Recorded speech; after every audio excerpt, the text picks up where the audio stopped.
morning, good afternoon, good evening, wherever you're joining us from in the world.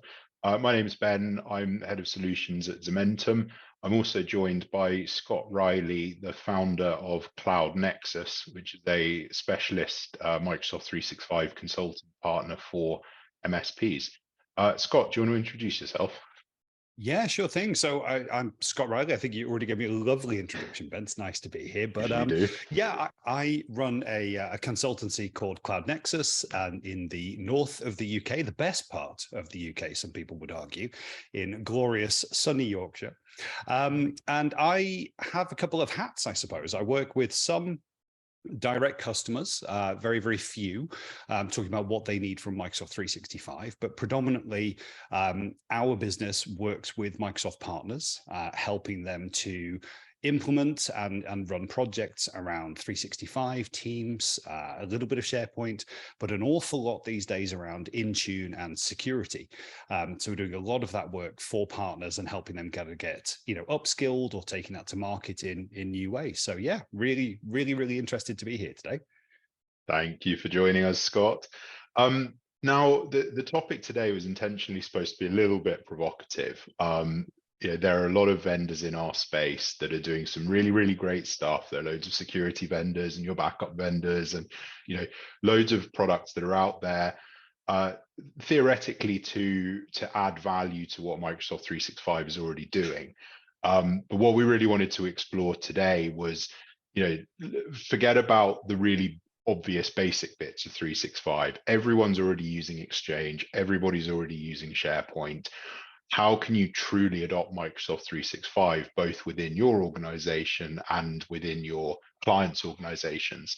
And so the key takeaways we're hopefully going to reach today is looking at those more advanced solutions that Microsoft 365 provides and considering whether they're capable of replacing the multitude of hopefully unnecessary but very expensive additional solutions that most people are using.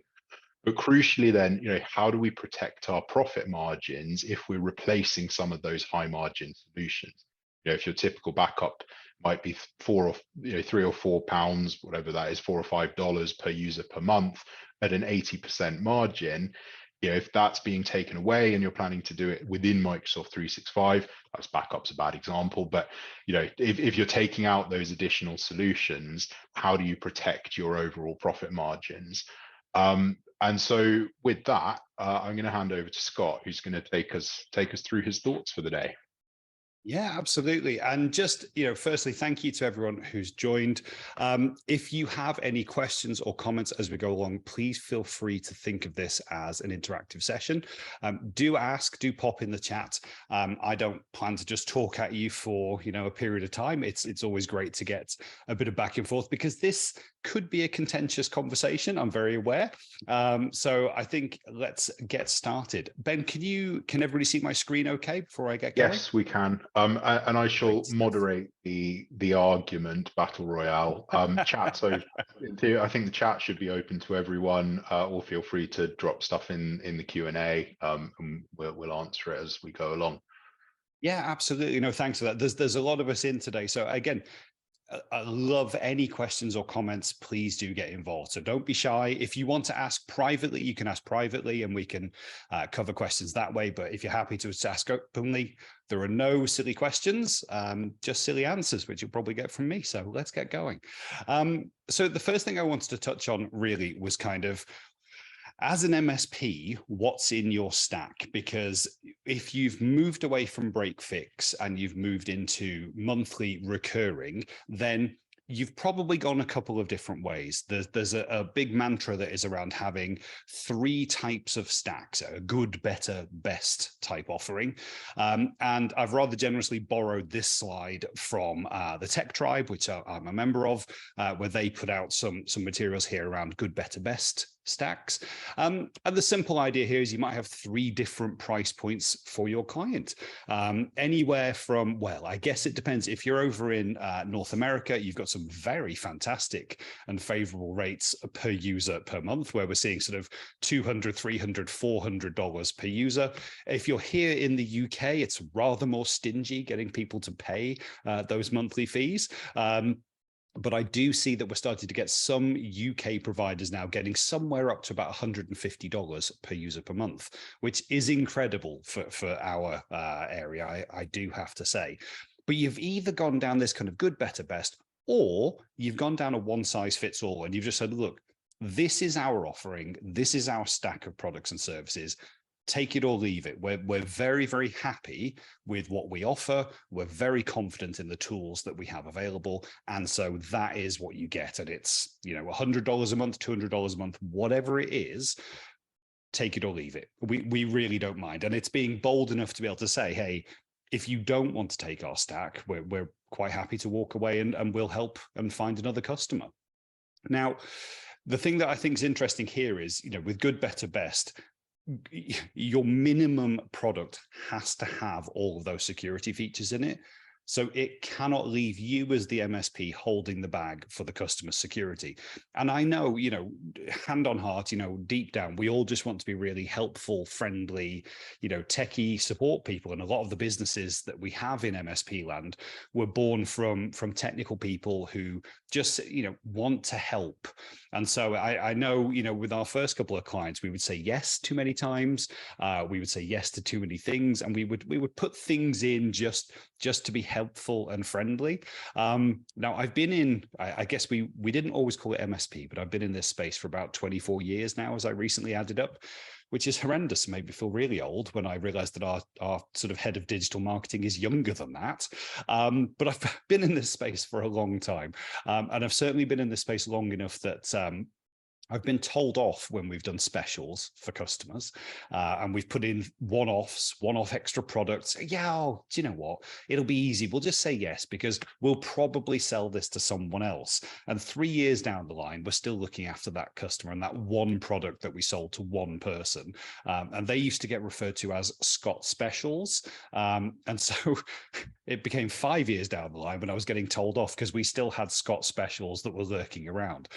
So hopefully you're not there. Hopefully you've got a good, better, best, or a one-size-fits-all model. Now, the challenge that we all have in MSP world is we've got all these multiple different vendors. We've built our stack, and you know, genuinely, we've added on products and services that we believe are adding value to the customer, or they're protecting the security of that customer, or they're protecting you as the MSP in some way so that the client's data is protected, therefore you're protected, therefore we're all happy. Ben, you gave the example of backup, which is a really obvious one, especially for people on Microsoft 365. If you don't back that up today and you don't sell that backup to your customers, A, you're missing a trick, and B, the customer is going to get very frustrated when something gets maliciously or accidentally deleted and you can't recover it for them. And Microsoft will just point at their wonderful terms, Article 6B, I want to say. I'm sure someone in the chat will know the exact term, where they say, we don't back it up. You should be backing it up.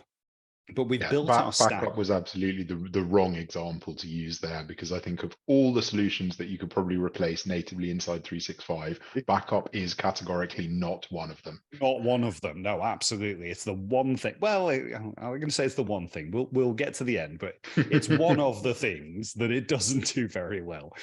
But you know, I know why we've got here, because the Microsoft 365 platform, I mean, it evolves constantly. You know, it's always adding things into it. And, you know, we've come from a world where, and I remember this vividly, you would get Windows as an operating system and it would come with a firewall and you'd go, yeah, that's cute. Let's put a proper firewall on it, shall we?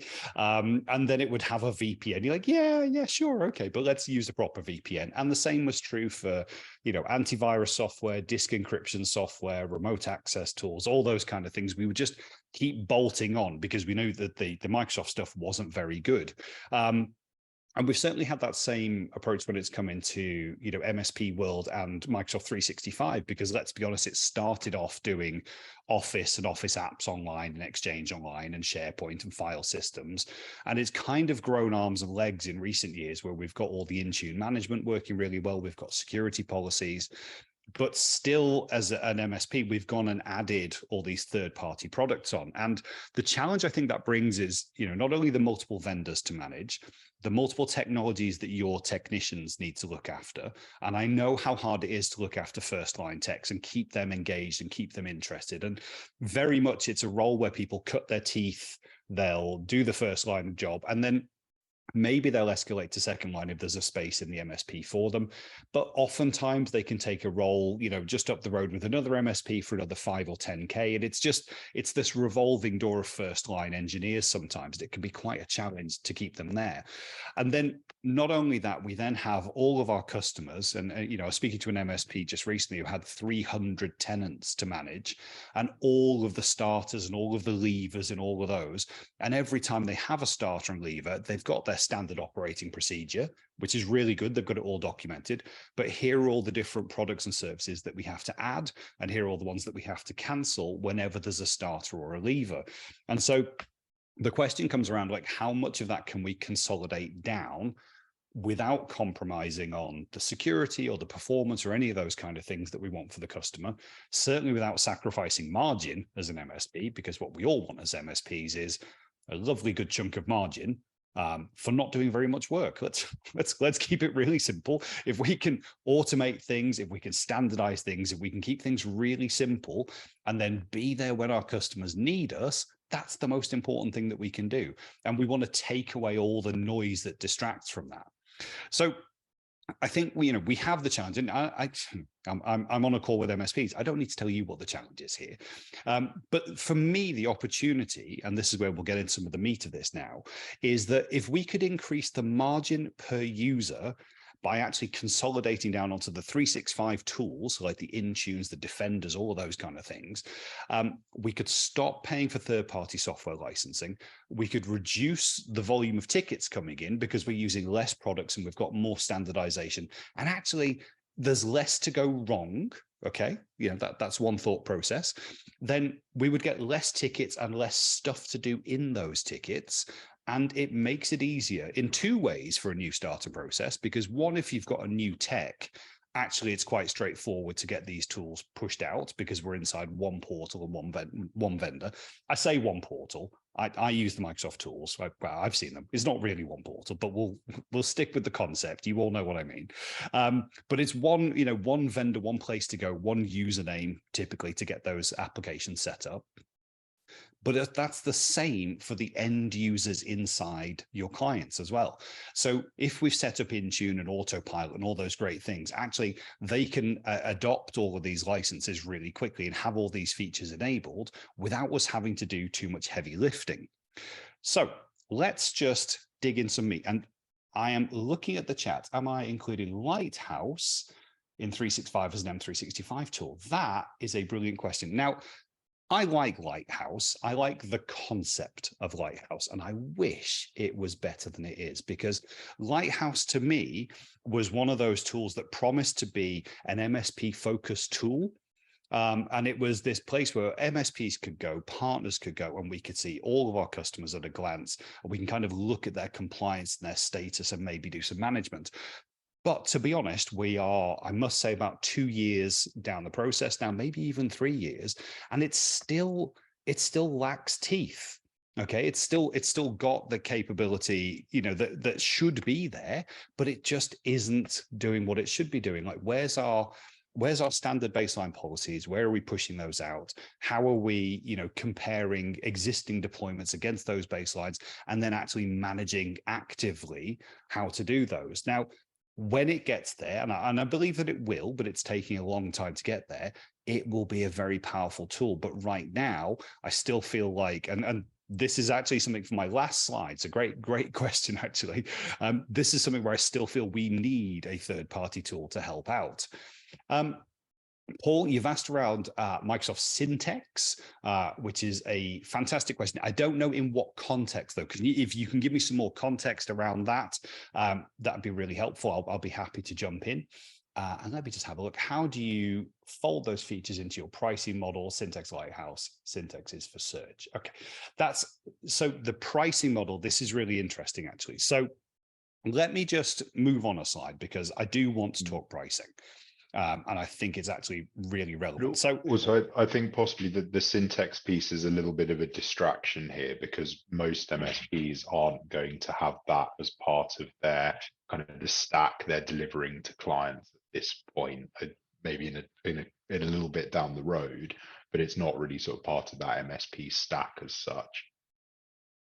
not that I've come across so far, no. Right. And that's why I was wondering just around the context of that from an MSP sort of managing those clients perspective. But yeah, let's see if Paul comes back with some more framing around that question for us. But let me just move to here, and do keep the questions coming. I love this, guys. I love interactive sessions. If I look at typical IT stack vendor cost for a client, now you can argue with me around the dollars and cents around how much is how much. I've pulled these prices from online sources, if I'm honest. And so depending on your buying power, you may do better or worse than these. But I think it's fair to say that in a typical 100-person business, we would have things like data loss protection if they're one of those regulated type of people, so legal and finance type organizations. We would absolutely have some URL safe link capability, some anti-spam, antivirus, some email archiving. We'd probably have some mobile device management. I've picked AirWatch here as an example, although you could be using Mass 360 or any of those types of products. Some desktop AV and malware protection. And again, I've specifically picked the sort of XDR type functionality here, so not necessarily the cheapest chips, Panda or Avast or those types of things.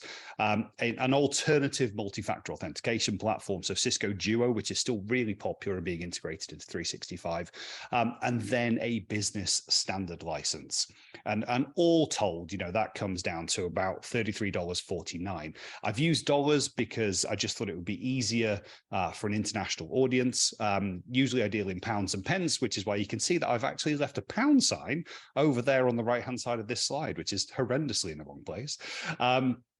But you can see, for a 100-person business, we would be looking at around $33 per user per month, so about $3,400 a month.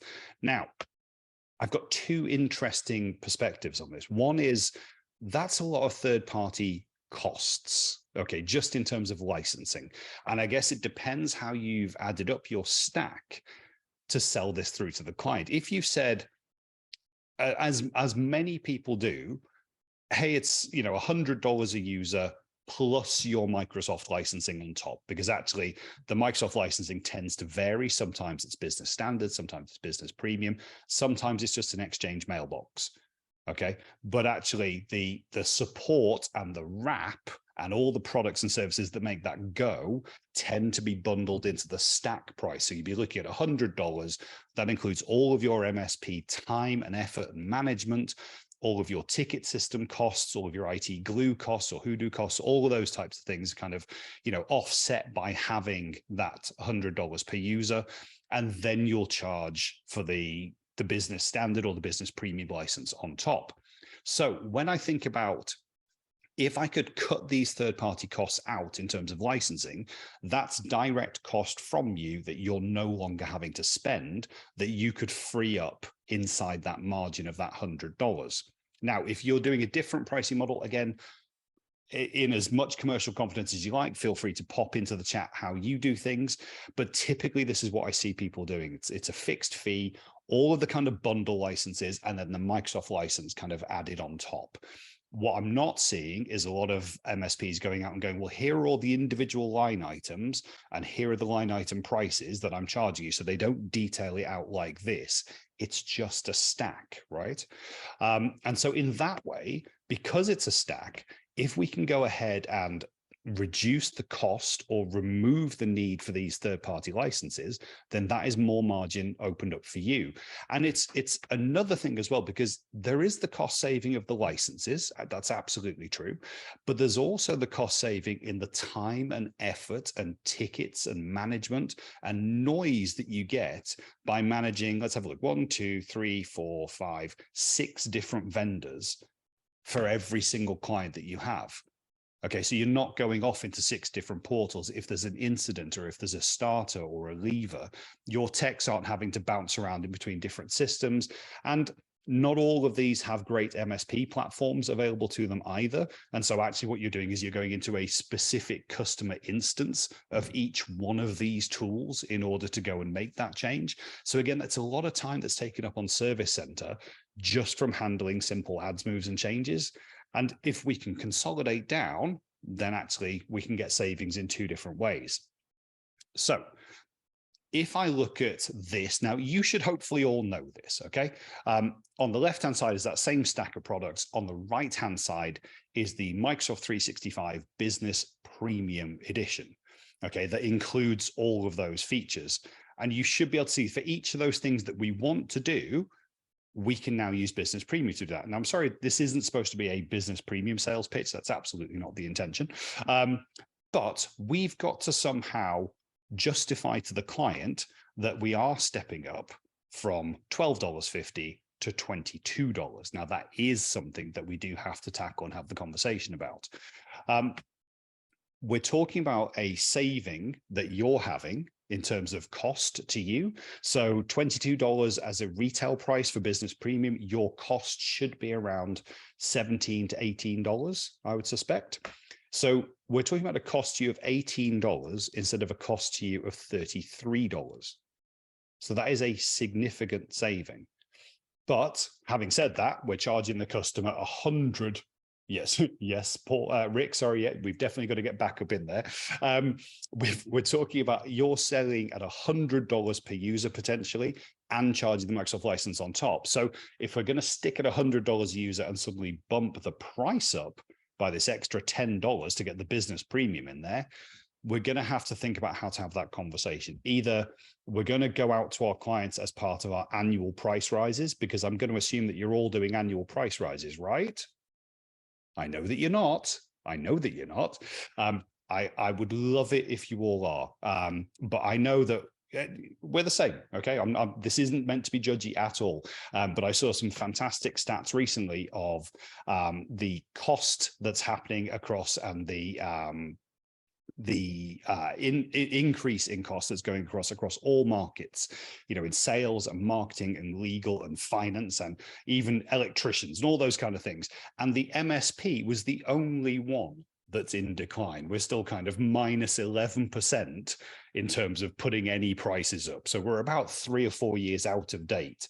And I challenge you, if you haven't put your prices up in the last couple of years, it's absolutely something that needs to happen. And I tell you what, everything else is going up in price at the moment. So it's almost like a perfect time to do it with your customers because they're kind of expecting it. Everything else has gone up around the world. The costs have all gone up.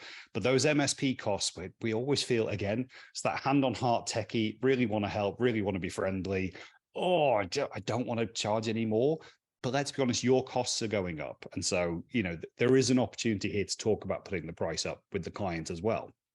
So thinking about how we can put this together, I guess the questions that come out of this are, I mean, for me, the big one is Microsoft a reliable security vendor? That's something that we have to get to grips with, like, straight away. Because if we don't believe in it, and if your techs don't believe in it, then it isn't going to work anyway. And I know that techs can be quite tribalistic about these things. And as I said, you know, I've had that previous experience of saying, Microsoft rubbish at security. It's, you know, we take Windows and we stick a proper firewall and antivirus and all those things on top of it. But they've come a long way in the last few years. And it does always make me think, when I think of, you know, is Microsoft a reliable security vendor? Because you're telling me that we can do all of these things that the third-party products do, and we can do it baked into that Business Premium price, and we can save money, we can save time and effort, and it kind of feels like one of these. And I love this graphic. This pops up all the time on LinkedIn. I'm sure you've seen it, but when your client asks if you can do it cheaper, you don't want to be giving your clients the horse on the right, yeah? And that's genuinely a concern that you should have, and you should ask the right questions about, you know, the Microsoft tools and if they're going to do it the right way. But in the last couple of years, they have come a long way. And again, this isn't a sales pitch for Microsoft. This is just trying to give some food for thought for you as the MSPs. So across, all these different things, I'm not going to read them to you. You've got eyeballs. They've come a long way, right? And what I can actually see now is with the MSPs that we work with. So we work with around 28 UK MSPs and about 3 or 4 in North America, where we are helping them either displace, completely replace, or just, move entirely to a Microsoft 365 Business Premium stack and pull out almost all third-party offerings around, antivirus, around device management, around MFA. All of those things are coming out. We're leaving the backup, Rick. The backup's got to stay there. Someone has to be doing the backup because it isn't Microsoft. But we're pulling out all those other things, and it's usually down to 2 things. One is either the MSP themselves say, look, it's getting too complicated. There's too many different products. We think there's some good value in Microsoft, so we'd like to at least explore it. And actually, it's less for our techs to do. It's less to manage, and it's easier for us. If we can just, be a Microsoft specialist, then that will help us get through these things. The other side that's coming along is actually the clients are adding pressure to say, look, we're paying for these, M365 E3 licenses or these business premium licenses. And I feel like we're paying twice because in some cases with those larger clients, they've got Microsoft account managers kind of pushing in their ear going, hey, you're already paying for all this stuff. Why are you using third-party mail filtering? Now, again, you're the MSP. So let's be honest, it's about what tools are right for you to provide the best managed service. But this is why I'm challenging you to say it's well worth a look. If you haven't consolidated onto the Microsoft stack, most of the MSPs I talk to, they sell business standard and they add all these other products to it. If you could move the client up to business premium, genuinely, there is an easier life in this for you as the MSP to simplify and standardize what you're doing, have less to do, have easier rollouts, and have less tickets. That's the whole point of what I want to tell you today. I feel like this is a good moment to slip in the question. We've had an anonymous question. Is this putting too much focus on one vendor and increasing single point of failure? Obviously, there's massive convenience to having everything under one roof in one portal, but does that increase risk in another way? Yeah, I love that question. And thank you to whoever sent that in. It is a brilliant question to ask. And do you know what? Sometimes I do have that same thought process as well, which is, oh gosh, if we're relying on one single vendor for all of our security aspects, I've always been a defense in depth type person. So we'll have different technologies that may have different holes in them at different layers. I think someone calls this the Swiss cheese approach. Because at the front end, you might have one technology that's got holes in it, but the next layer, you'll have a different technology that has slightly different holes and the same again. And so the chance of anything actually getting through is very, very low. Now, I genuinely believe in everything that we've put out for clients, certainly over the last 3 years, that inside that Microsoft stack that has worked well. But we've also always put a second sort of check and balance in. So whether it's security assessments or alerting or reporting, it's something else that is making sure that it is pulling those logs and checking in for us. Now, of course, you could do Azure Sentinel. That is absolutely an option. But what I've seen most MSPs do is have a separate product. So whether that's something like, and I'm going to get the name wrong, but say Huntress, for example, which is a fantastic tool at looking at, security as a holistic view. A lot of people are still depending on that. So what I'm looking at here is more of your, traditional desktop backup, configuration, device management, all of those things that we are using third-party products for. But I still think your checks and balances do need to be looked at. So I think it's a great question to say, are we putting all of our eggs in one basket? Because it worries me. One of the things that can happen sometimes with a single vendor is that they can just decide to sunset a product or a service.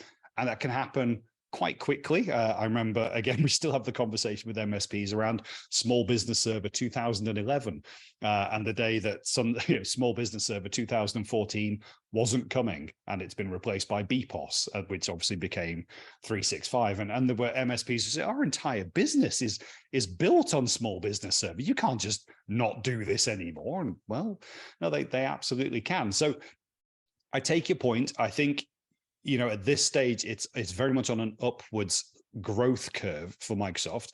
One of the stats that I do like to pull out, and again, this isn't a Microsoft sales pitch, it's just something that gives me confidence that we're kind of moving in the right way, is that Microsoft invests around $1 billion a year in the R&D around security products. And that's why, they're kind of on this upward curve with all this stuff here. Now, if you take some of those top third-party vendors, people like your Sophoses and people like that, and you bundle them together with your Kaspersky's and a few of the other guys, they still don't make $1 billion in turnover.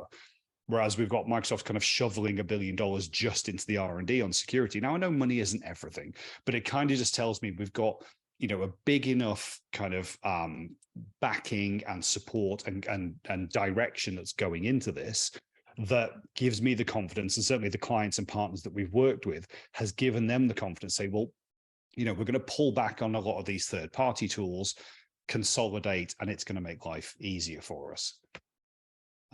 Let's have a look. There's quite a good comment actually from Alex. The MS stack is good, and it is a good conversation, but there is always that it depends. You've got other factors out there, Google Workspace, not all device types supported by Microsoft, MFA app friendliness. Yes, the Authenticator app is not brilliant. SOC requirements and so on. Actually, if I look at within Zementum, for example, we're a team of about 100 odd now. We don't really use any Microsoft stack. We're Google Workspace, as most kind of high growth SaaS startups tend to be. So we've had to build an entire stack around Google Workspace. And there isn't really any place for Microsoft in there at all. We do have Microsoft 365. Well, we've got Microsoft 365 and Azure AD federated with Google for directory services, so that users can be provided with a 365 desktop license if they want, old school Word. I have both. I'm starting to 2 years later learn how to use Google Docs. I don't love it, but there it is. But it does leave gaps. I use Windows laptop. We've got a lot of people that use Macs. It's probably 50-50. So actually in our environment, there isn't really any space for any Microsoft stuff other than Microsoft Word. But I think the point here is more, if you are a predominantly Microsoft MSP, as probably most are, I think the Google Workspace ones tend to be a little bit of a separate specialism. I know a couple that only focus on it. But if you're a Microsoft favoring MSP and you're moving most of your clients towards it, I think that's where this discussion is really targeting. No, absolutely. I think, you hit the nail on the head. There will always be clients that are Google houses, and for very good reasons. And, and it works well for their business. And there are MSPs who cater for those guys exclusively, or they'll have a couple of clients that they know work there. And they have to have, Google Workspace. And it makes perfect sense. I think, for me, from a Microsoft perspective, that's the world I know best rather than the Google side of things. But it's absolutely the case that I can see, if we can, keep, as I say, someone's just said, keep it simple. That is exactly what was in my brain. Brilliant. I love it. If we can keep it simple for the MSP, there is less to go wrong. There's less to go wrong on the client endpoints. And I like, was it Alex's point? You're absolutely right. There are some devices and systems that just aren't supported very well by the Microsoft stack. And we've come across those as well. And in some cases, it's maybe having different hardware. In some cases, it's accepting that, that is going to be a Google client. I love how the MFA Authenticator app gets a bad rap. I'm still not a big fan of it either. I love that they've recently introduced the, I'm sure you've all seen it now, but it's showing you the location where you're signing in from and the app that you're signing in from, and can you just pop in this number to prove that it's you? And you're like, oh wow, that sounds like a fantastic advancement in technology, except you realize that we've had that on Apple Macs for about 10 years. There's another I think really good question here from Jason. How do you manage it as a multi-tenant system? Which I think is a really good one, because we've just talked about how shit Lighthouse is. And how I'm sure in a few years it will be there. I remember when I joined the beta a few years ago, I thought, God, this is going to be incredible. And yet here we are, and it's still totally pants. I know that there's a couple of cool solutions. Have you got a slide about it? Well, it's my last slide, which is, okay, this all sounds great, but what's wrong with it? And it's absolutely, it is one of those things. Let me just see what Clark's saying there. So next slide then, Mr. Riley. I will keep moving. So what do we do? So I realize this is a lot of words on the screen. Don't worry, these slides are for you to take away anyway. So when we look at how to bring someone in line with 365 security, Intune, MDM, DLP, all that kind of stuff, what is it that we actually do? Now, we do these things as two different options. It can be done as professional services, great, but not exactly sexy recurring revenue, or these can be done each time you bring on a client in order to make sure that they're up to your standard build. And so that way, the ongoing management and ticketing and all that kind of stuff takes care of itself. One of the best ways that we found to print money with, it's a nice term, isn't it? With new clients, or with existing clients who were struggling to make the move to get them from business standard to business premium, is to run a security assessment. Now, there are some great tools available, and I'll happily recommend you and point you to a chap called Alex Fields over at IT Pro Mentor. Alex Fields has a pack called the Microsoft 365 Consultant. He used to call it the whole kit and caboodle, but I think it's just the Microsoft Consultants bundle these days. And in there, he will give you a security assessment that you can run against your 365 tenants. It's not automated. It is a manual process. But if it's in your gift to put some PowerShell together or go and have a lovely conversation with ChatGPT-4, you can automate it. And the idea is that you will have, here's what good looks like on the right-hand side. Here's where you are today, Mr. Customer, and here's all the gaps. And they're color-coded red, amber, green for how risky or critical it is. And it's a great place to start to say, look, this is what good looks like, not according to us, but actually according to people like the US Center for Internet Security, the UK's National Cybersecurity Center. This is their opinion on what good looks like for 365 and Windows security. And here's you. And you can clearly see the gap. Now, again, if you're their current MSP and you're doing this with a stack of other products, that might not be the best conversation to have. But if you want to have a transparent conversation around how you're going to move them forward and how you're going to bring their security up, because we all know we've got those clients who don't want to pay the going rate for our managed services. And so we have to show them what's going on. And that is exactly the question, John. You already look after our security. Aren't you already doing all of this? Well, in some cases, no, you're not. In some cases, you didn't contract for this. Some newer stacks you absolutely have, and you've said all this stuff is in there. But for some MSPs, they've moved from break fix into managed IT support. And it's support. It's not security. It's not assessment. It's not risk management. You're still doing support, and we have to get you out of that support and into what we would like to see is like that managed security service provider. So these MSSPs that the title keeps getting bandied around. But security has always been a scary thing. I wasn't planning to talk about Zementum actually on this particular webinar, but we've also got a Microsoft 365 integration in the assessments module. So you can import your secure score metrics directly into Zementum's assessment. Which again, it's one thing doing the assessment, but you also need to somehow present it. How do you present the information? How do you break it down into a way that's actually relevant to the client? And so that's really what the assessment module in Zementum is built for, to help have the sales conversation off the back of what you're doing from a more technical perspective. Yeah, absolutely. But I just think it's one of these places where we can say this is where you really should be, Mr. Customer. This is where you are today, and this is the delta.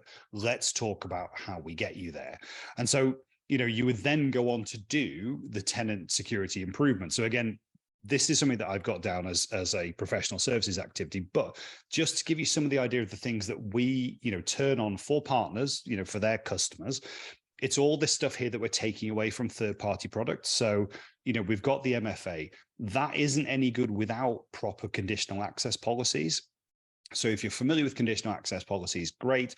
If you're not, it's essentially that firewall at the front end of Microsoft 365 where we can say, these are the devices that we trust. These are the locations that we trust. These are the operating systems that we trust. These are the ways that we will ask and enforce multi-factor, or we will allow access to either Exchange Online directly. We might say if you're using your own personal device, if you've got your personal mobile phone, you have to use the Microsoft Enlightened applications. So the Microsoft Outlook client, not the built-in mail client on iOS. We can enforce all those kind of things at the front. And it's all about having that right set of policies that you can deploy. Now, again, I will point you back, and I should be on commission, but I'll point you back at Alex Fields and IT Pro Mentor, because again, there is a fantastic stack of conditional access policies and security policies that you can deploy into 365 straight from there. And let's have a look. So we'd put in those policies. We'll put in all the self-service password reset, all the simple stuff. In Exchange Online, as soon as we get to Business Premium, we have spam protection, email protection, URL filtering, we have document scanning, we have anti-phishing protection, safe links, safe documents. It's all there. And literally, if you go into the portal, it's one click to go. Just apply the default policy, please. Just turn this on with best practice. We also get VIP phishing impersonation protection, and we can have trusted domains if we want to do that. I'm not a big fan of trusted domains.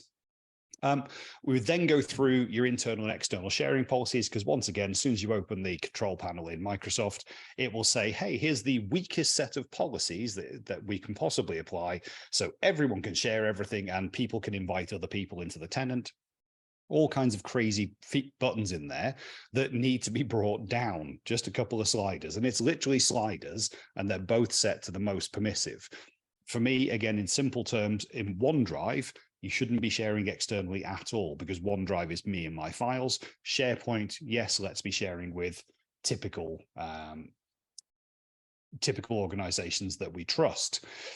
And then moving on from there, the global access policies. So again, these are really silly things, like at the moment, any user inside a 365 tenant can go to Calendly, for example, and say, yes, I'd like to sign up for Calendly. Yes, I'd like to connect it to my 365 tenant. Oh, you'd like to see all the tenant email addresses inside the tenant? Yeah, okay, I can approve that.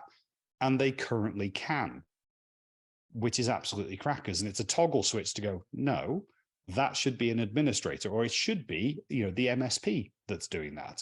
So we can put in an approval process and all that kind of stuff. All of these things are here waiting to be turned on. They're just not turned on by default. And the sooner you get to grips with what's available inside Business Premium, and yes, E3, I've seen the conversation around E3. I talk about Business Premium because it works typically for 300 seats and under, and that's typically a good size of managed IT client. But Business Premium would also get you access to Lighthouse Clark. So we've got Business Premium clients going into Lighthouse at the moment as well.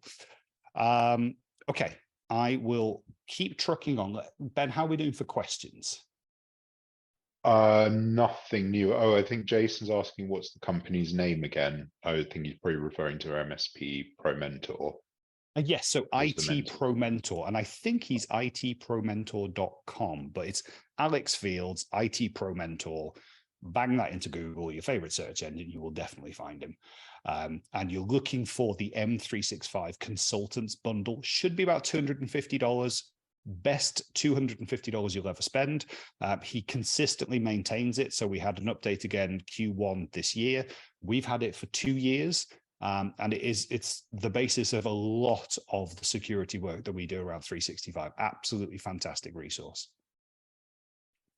The other thing that we will do, of course, is an endpoint management accelerator. So again, if you're not using Intune and you're not using Autopilot, you're wasting time potentially doing gold builds. I've still seen MSPs doing gold builds where they're sending the laptops into their tech. Someone's sitting there and deploying the applications manually. And in some cases, these laptops are taking 2, 4, or even 6 hours to build. Then they get put back in the box. Then they get shipped out to the client. And then eventually someone gets to log on to them. We can eclipse all of that. And Autopilot is nowhere near as complicated as some people might think it is. And this is one of the big revelations that we've seen is when people realize how easy it is, they wish they'd done it before, because the time that you save in deploying these things, but also making sure that we've deployed the right applications at the right time with the right consistency is so much easier than doing it all manually, shipping out to the client, and then them phoning up and raising a ticket on the service desk saying, hey, you forgot to put, insert name of product here, Adobe Reader or Chrome, or I use, Firefox, whatever it is. You can have these policies all set ready to go for the applications that get deployed. And again, there's some great lessons to learn here that I can quickly share with you. Two of the reasons Autopilot goes wrong. Number one is that you've mixed and matched the types of applications that you're trying to deploy onto the machine. So you have this concept of Intune apps and Win32 apps, if I've got the names correct.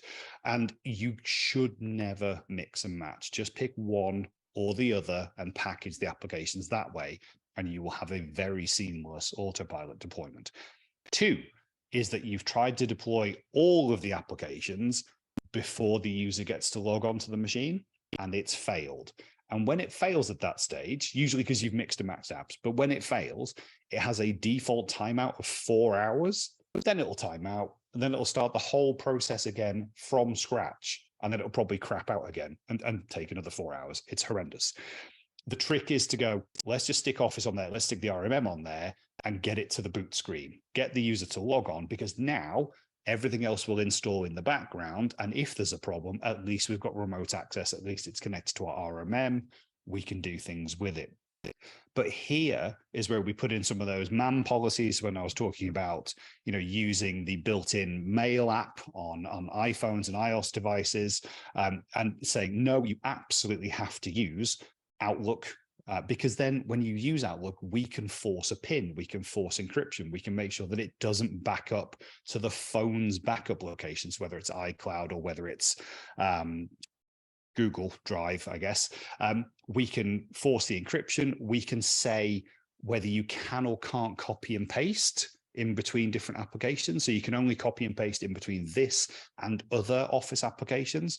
And then we can do the same thing. So that's when we don't even own the device, right? It's just a MAM policy. We haven't enrolled this device. We don't own this device, but we protect the data that's inside Office, right? That's what we can do. Then we can move on to Windows devices. So now we can actually set up all those configuration policies. So again, if you were the on-premise world where you were setting up AD and SCCM and group policies, we're doing all of that in Intune now. And this is really accelerated in that world where post-pandemic, people are just not coming back to the office as often as they used to. So having that local machine on site that was pushing out the patches or the updates or the group policies doesn't work anymore because people aren't in often enough for that to happen. So we have to have a cloud-only way of doing that. And that's where Intune steps in. So again, we're pushing all of that stuff and managing it all into Intune. We can deploy the machines automatically, and we've got all the configuration policies. I'm going to take a breath and just see if there's any other questions. Nope. Okay, we're all good. No, Alex has very helpfully found the URL Clark and dropped it in there for us. Which is good. Okay. The other thing we can do, and again, please tell me if this is helpful, not helpful. I'm heading in the right direction for you guys, but data security packaging around DLP, around labeling and classification. Now, this gets used less and less, but if you're dealing with people who are in legal, in finance, this is absolutely something that they're always interested in. How do we make sure that we can retain documents? How do we make sure that we don't accidentally send the wrong documents outside the organization? And typically, again, we've bolted on quite an expensive third-party product to do this, either at an email level or at a file server level. And here we can actually go ahead and, again, inside that base business premium, we can do basic labeling and classification of documents. And we can say whether they can or can't be emailed out, whether they have to be stored on OneDrive or SharePoint, whether they can be copied and pasted into personal documents. We can set up all those policies, and actually whether they can be deleted or whether they have to be retained for a minimum period of time. So all of that stuff is possible inside the DLP features. In Business Premium, you get that. If you want to do something a bit cleverer, like look for custom types of data or do like pattern matching against certain types of data, that you need a different license for. You'd need like an EMS E5. But again, sticking in that Business Premium, all of this stuff you can turn on so that we're stopping people from accidentally leaking stuff outside the organization. And that's one of the key things that we want to help to protect. We've obviously got the option for, malicious leakage of information and email business compromise. But here we're kind of going, look, let's make it as easy as possible for people to not accidentally send things outside the organization. And I'll give you a personal example of this, which is, I'm just going to stick with someone that I know, works at a very large sort of 10,000 person insurance company. And that insurance company pre-pandemic did not issue laptops to people. So if you were in the office, you could work. If you weren't in the office, you weren't working. They don't issue mobile phones. You don't have mobile access because their data security is very important to them. So you have to be on site to access the information. At one point, this person that was there was in the middle of working on something. And I know you've heard a story like this, but I can only tell you this is a personal story for me. That person was in the middle of working on something on a spreadsheet, didn't get a chance to finish it, emailed it to their Yahoo email address so that they could pick it up at home, carried on working on it at home, emailed it back to themselves from their Yahoo email address. Oof. So now, large insurance company, serious financial data sitting in a Yahoo mailbox. And there's nothing stupid or idiotic about that person. We can always say, oh, users are dumb. At the end of the day, that person and many people like them were trying to be helpful. What they were trying to do was just get their job done, get on with their day, come back in early the next day with a fresh start and having everything already finished because they'd worked extra hours and they don't see that they did anything wrong. And that's our user community, right? So if we can put some of these tools in place to help them and stop them doing some things like that we know are silly and we know are risky, then that's what we can do here.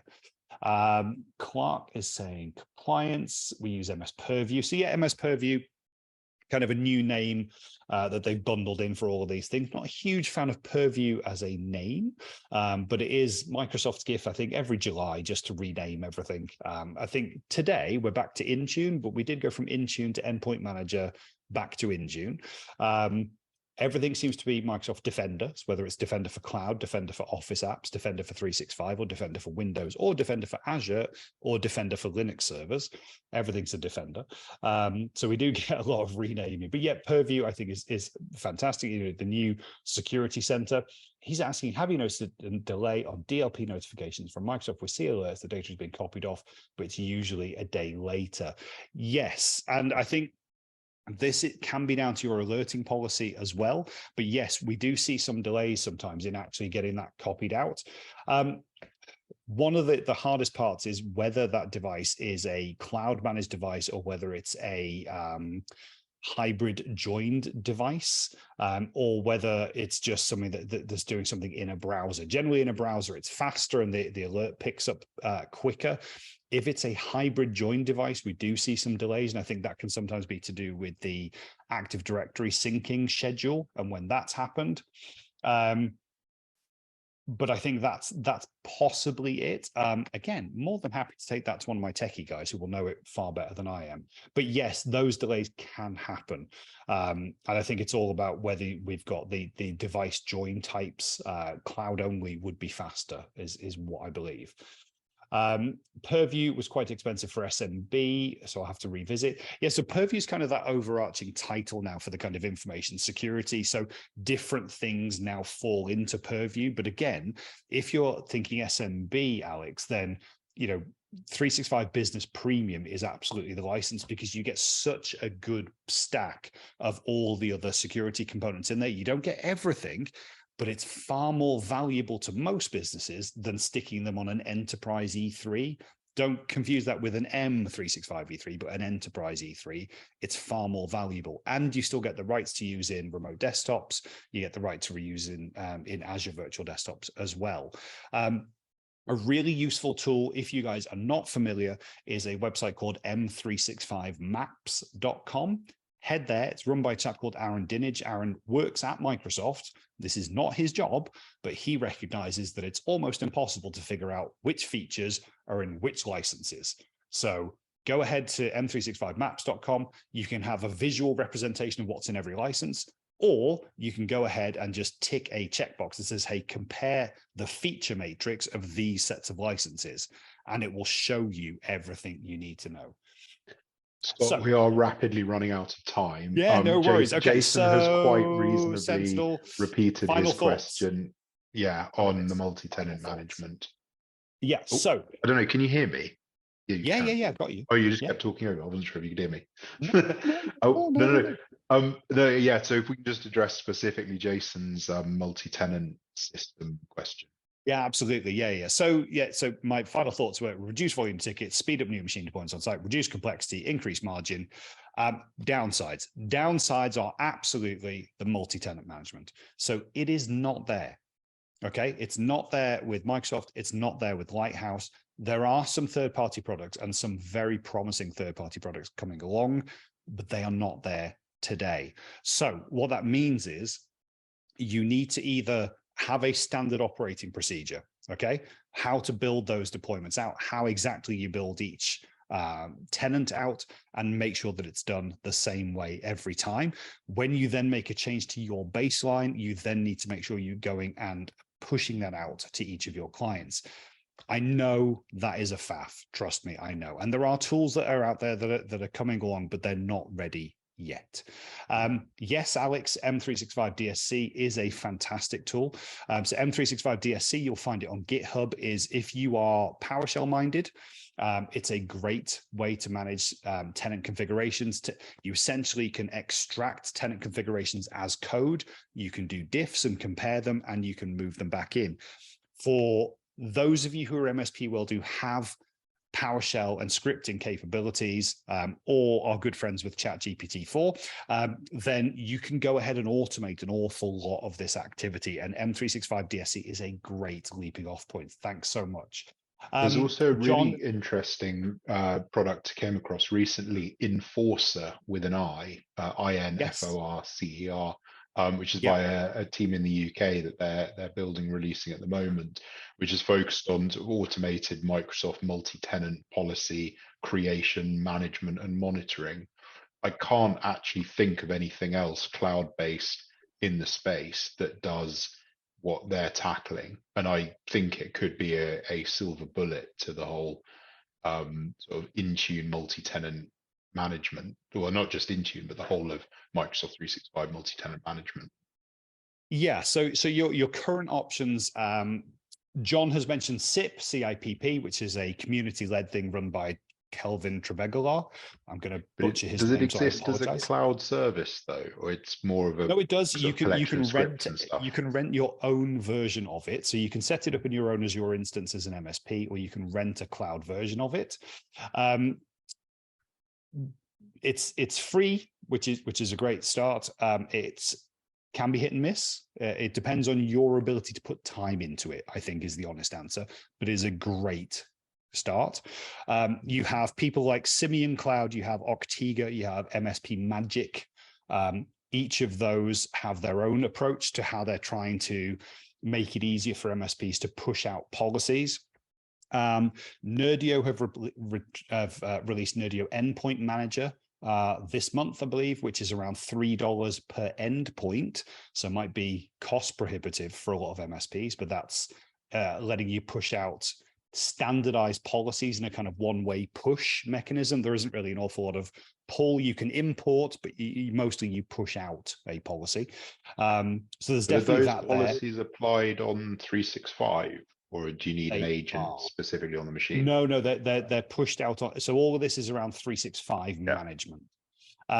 Yes, Jason, Skykick have Skykick Cloud Manager, which again is a good toolkit of pre-existing scripts, PowerShell scripts.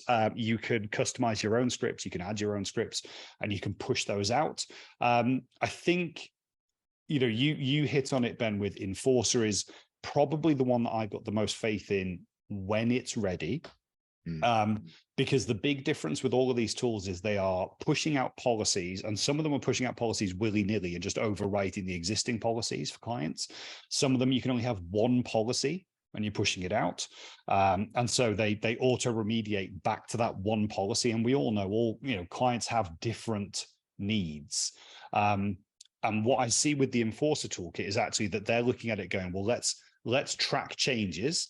Let's do backups. Let's be able to do rollbacks. Let's have different gold images per tenant potentially, or per MSP, and let's have exclusions per client. So when we do update the baseline and push it out again, we still have those exclusions. So there's a lot of positives, I think, that are coming from there. But they are an early stage. But I think it's a very interesting product.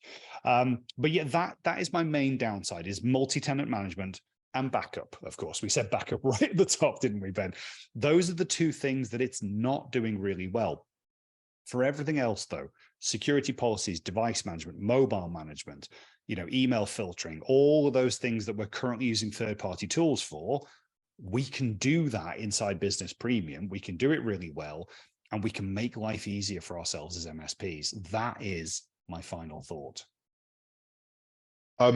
I guess it's my job to jump in then and wrap up. I've been sitting in impressed silence throughout most of that.